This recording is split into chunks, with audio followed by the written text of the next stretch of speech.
नमस्कार आप सभी को। मैं नेहा दरिया त्रिदिशाएं क्लासेस के यूट्यूब चैनल में आप सभी का हार्दिक स्वागत करती हूँ।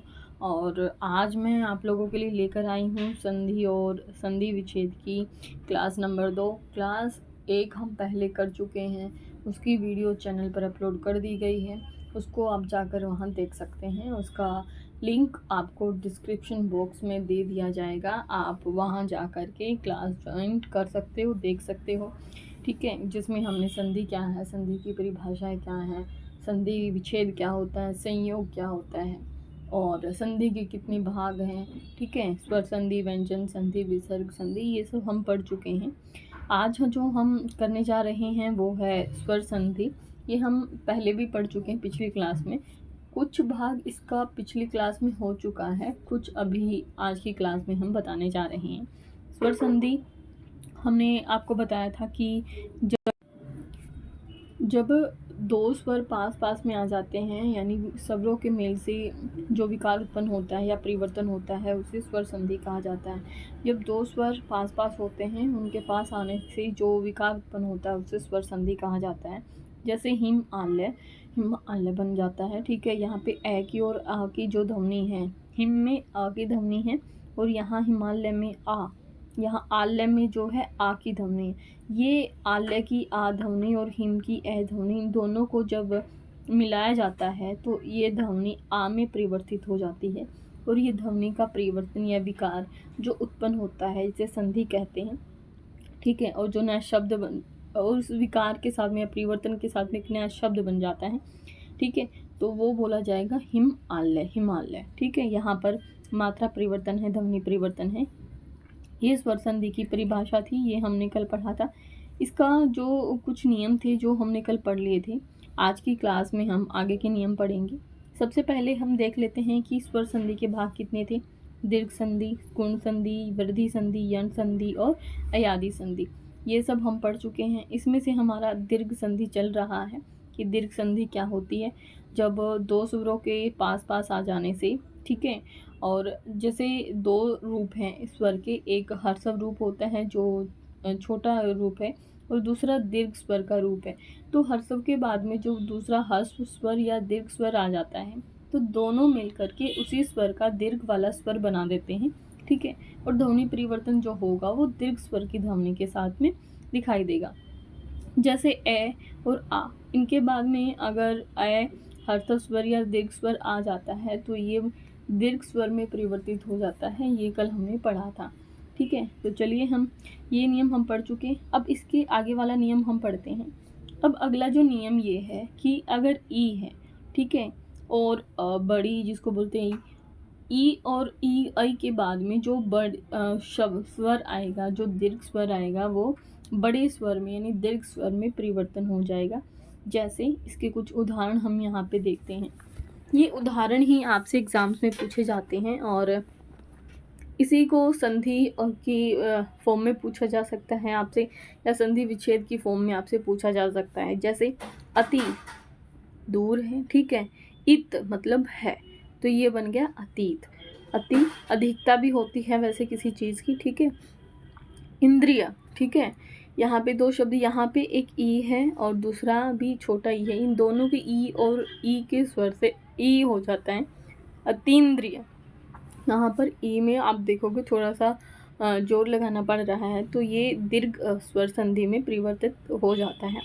अतीव, अतीव, ठीक है, अधि ईन, यहाँ पे अधि ई है और छोटी ई की मात्रा वाला है, ह्रस्व स्वर है और इसके आगे की ध्वनि में भी ह्रस्व स्वर की ध्वनि ही है, तो ये बदल करके दीर्घ स्वर में परिवर्तित हो जाता है।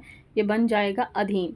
अभी इष्ट, ठीक है, अभी मतलब विशेष, इष्ट मतलब प्रिय, अभीष्ट, यहाँ पे भी ई और ई की ध्वनि बड़ी ई में परिवर्तित हो जाती है। कविंद्र, कविंद्र, ठीक है, तो ये आपसे क्वेश्चन पूछा जाता है कभी कभी कि ये परिवर्तन जैसे संधि विच्छेद में आपसे पूछा जाएगा कि कविंद्र बताइए, या फिर आपसे शुद्ध अशुद्ध शब्दों में पूछा जा सकता है कि बताइए ये शब्द सही है या गलत, तो आप बता सकते हो कि ये गलत है, क्योंकि संधि के हिसाब से ये कैसा होना चाहिए, यहाँ पर जो परिवर्तन होगा वो दीर्घ स्वर वाला होगा। ठीक है, कविंद्र।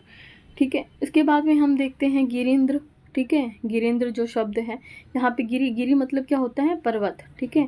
गिरी इंद्र, हिमालय की बात हो रही है, ठीक है। तो ये इस तरीके से आप संधि विच्छेद भी इनका कर सकते हैं।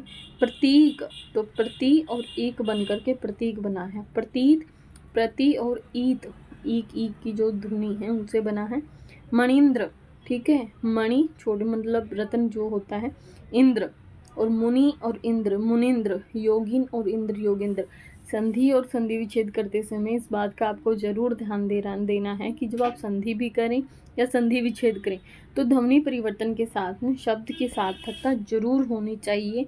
यदि आप कोई ऐसा शब्द बना रहे हैं जो सार्थक नहीं है, विशेष तौर पर संधि विच्छेद करते समय पे इस चीज़ का आपको ध्यान रखना है कि जब आप शब्दों को तोड़ें, यानी संधि मिलाकर जो शब्द, यानी शब्द का जब आप विच्छेद कर रहे हैं, तोड़ रहे हैं, तो जो 2 शब्द या 3 शब्द जितने भी आप बना रहे हैं वो शब्द कम से कम सार्थक जरूर होने चाहिए। इस बात का आपको विशेष तौर पर ध्यान रखना है।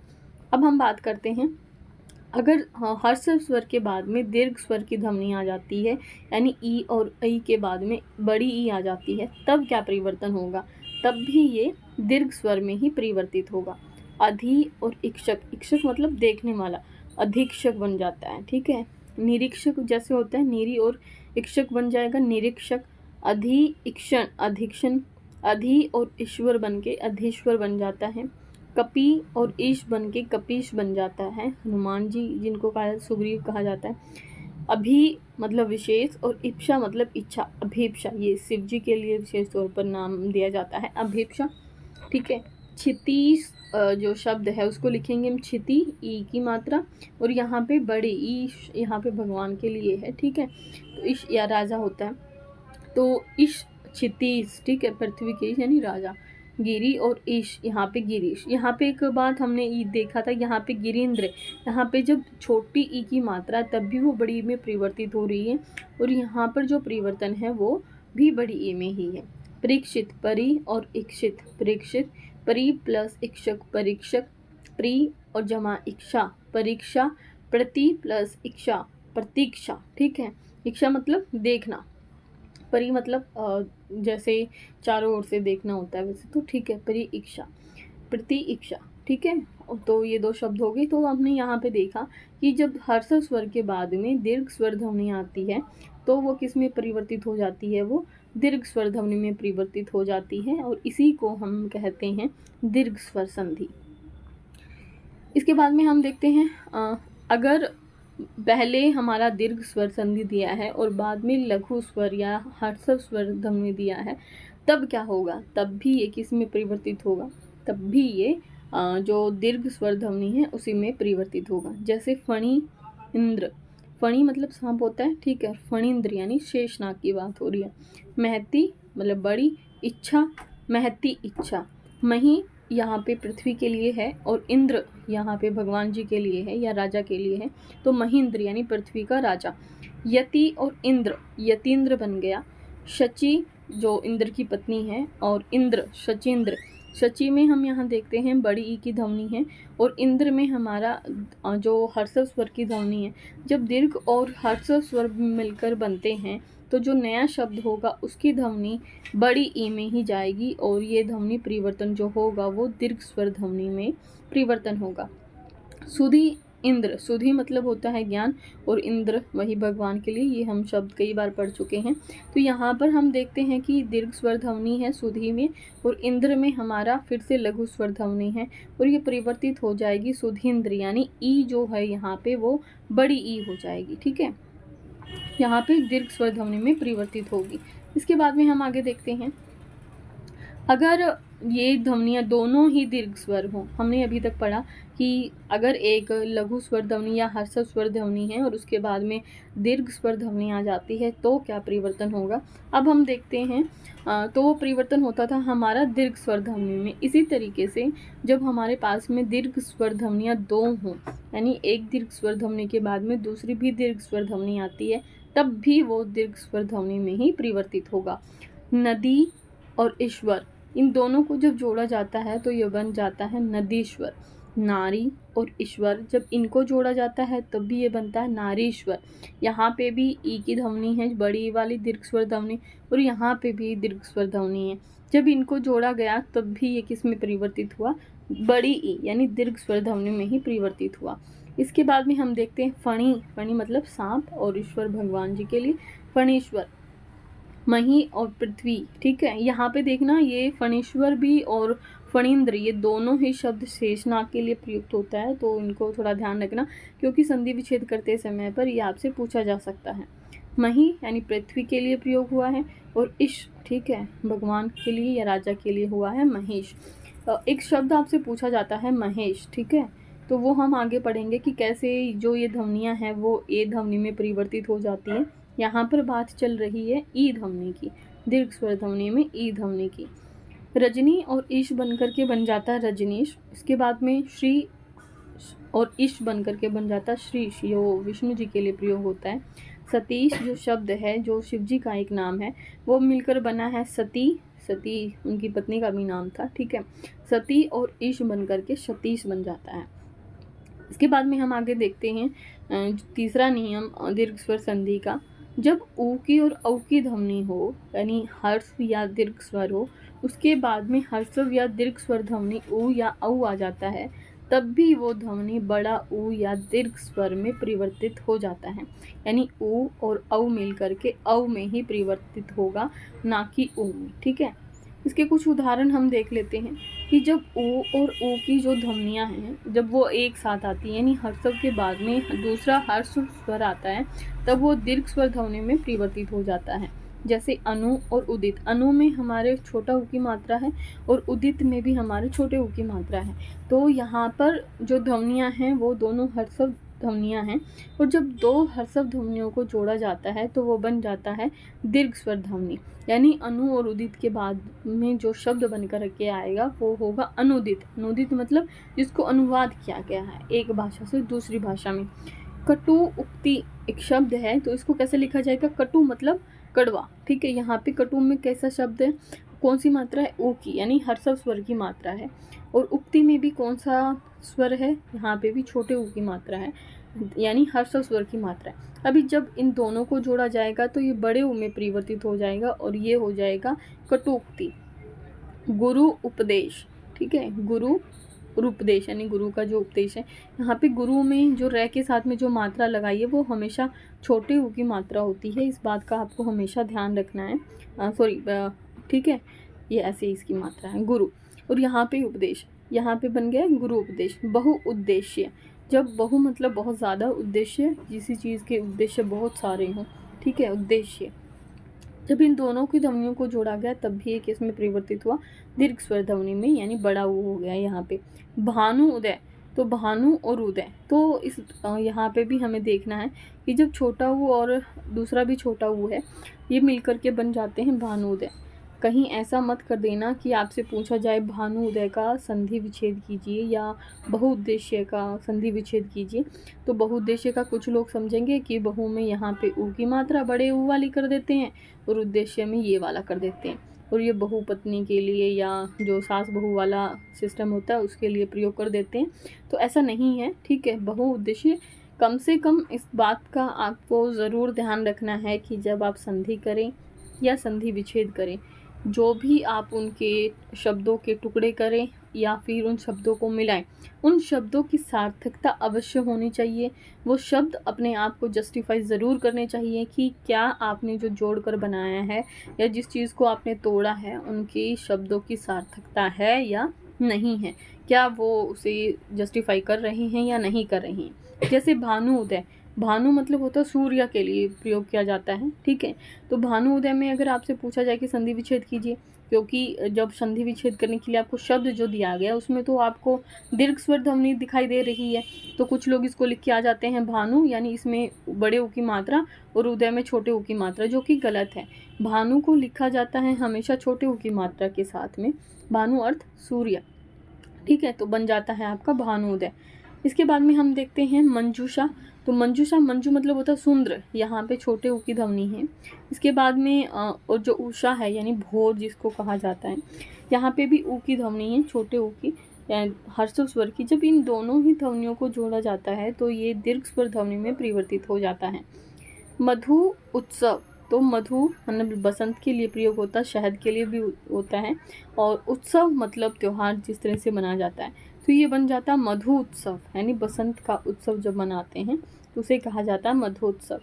मृत्यु उपरांत, यानी मृत्यु के बाद, और उपरांत को हम कैसे लिखेंगे, ऊपर यहाँ पे आ बन रहा है, ऊ ध्वनि है, और लेकिन यहाँ पे ऊपर र के बाद की ध्वनि क्या है, अ ध्वनि है, ठीक है।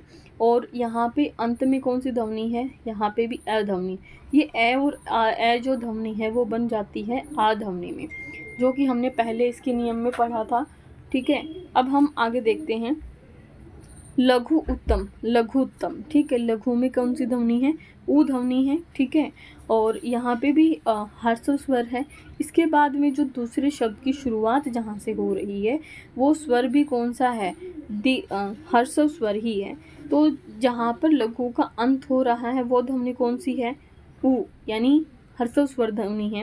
और जब इसके साथ में दूसरे शब्द का पहला जो वर्ण है उसकी ध्वनि क्या है, वो भी ऊ ध्वनि। और जब ये दोनों ध्वनियाँ एक दूसरे के साथ में जुड़ जाती हैं तो ये बड़े ऊ में परिवर्तित हो जाती हैं या दीर्घ स्वर ध्वनि में परिवर्तित हो जाती हैं, तो बन जाता है आपका लघु उत्तम, ठीक है।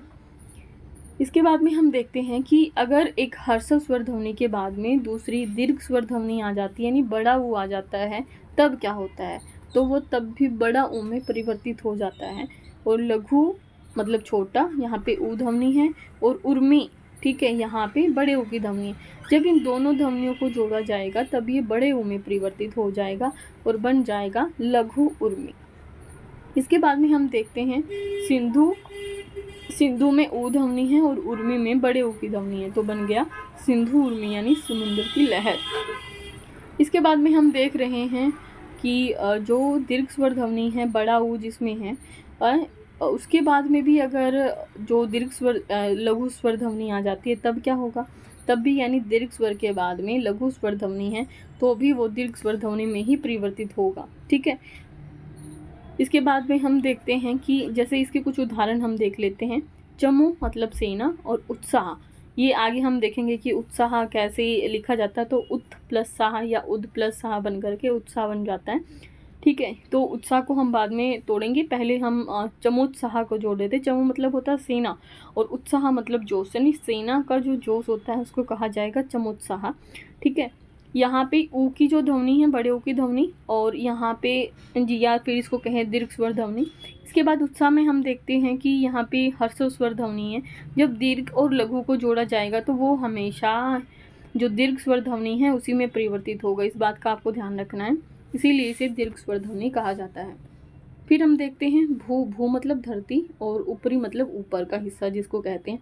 तो भू में यहाँ पे ऊ यानी दीर्घ स्वर ध्वनि है और ऊपरी ऊ में लघु स्वर ध्वनि है। जब इस दीर्घ और लघु स्वर ध्वनि को हम जोड़ेंगे तो ये बड़े ऊ में परिवर्तित हो जाएगा और बन जाएगा भूपरी। वधु उक्ति, वधुक्ति, वधु उल्लास, ठीक है, ये बन गया वधु उल्लास। इसके बाद में हम देखते हैं दूसरा जो नियम है इसका दीर्घ स्वर संधि का। जब दो दीर्घ स्वर ध्वनियाँ आ जाती हैं एक साथ तो वो किस में परिवर्तित होंगी, वो भी दीर्घ स्वर ध्वनि में ही परिवर्तित होंगी। तो बड़े ऊ के बाद में अगर बड़ा ऊ ध्वनि आती है तो वो हमेशा बड़े ऊ में ही परिवर्तित होगा। जैसे सरयू नदी का नाम है, और उर्मी, ठीक है, उर्मी मतलब होता है लहरें, तो सरयू उर्मी यानी सरयू नदी की लहरें। भू और उधर्व, ठीक है, यहाँ पे भू में धरती में बड़े ऊ की ध्वनि है, दीर्घ स्वर ध्वनि है, और उधर्व यानी उठा हुआ जो भाग होता है उसको कहा जाता है उधर्व, मतलब ऊपरी तरफ वाला यह उठा हुआ भाग। तो भू उधर्व यानी जमीन का ऊंचा उठा हुआ भाग, भूधर्व। अब इसके बाद में एक नियम और हम देख लेते हैं जो विशेष तौर पर संस्कृत में लिखा जाता है। ये ध्वनियाँ हिंदी में प्रचलित नहीं है, किंतु जब हम संधि पढ़ रहे होते हैं और हिंदी का उद्भव संस्कृत भाषा से ही हुआ है तो कुछ शब्दों जैसे तत्सम शब्द हैं वो हमें दिखाई देते हैं कि वो संस्कृत से जो के तो लिए गए हैं। तो जब हम उनका संधि विच्छेद करेंगे या संधि करेंगे तो वहाँ पर इस नियम का प्रयोग हम कर सकते हैं। तो जब री के बाद में री की ध्वनि आती है, ठीक है, तो वो दीर्घ री में परिवर्तित हो जाता है, ठीक है। हालांकि ये हिंदी में प्रचलित नहीं है, फिर भी मैं आपको बता रही हूँ। जैसे पितृ शब्द है और उसके बाद में अगर पितृ और ऋण को जोड़ा जाता है तो पितृ ऋण बन जाता है। तो यहाँ पे जब आप इसको उच्चारित करेंगे तो पितृ ऋण, 2 ऋ एक साथ आपको सुनाई देंगे, पितृ ऋण। ठीक है, तो ये दीर्घ स्वर ध्वनि बन जाती है री की।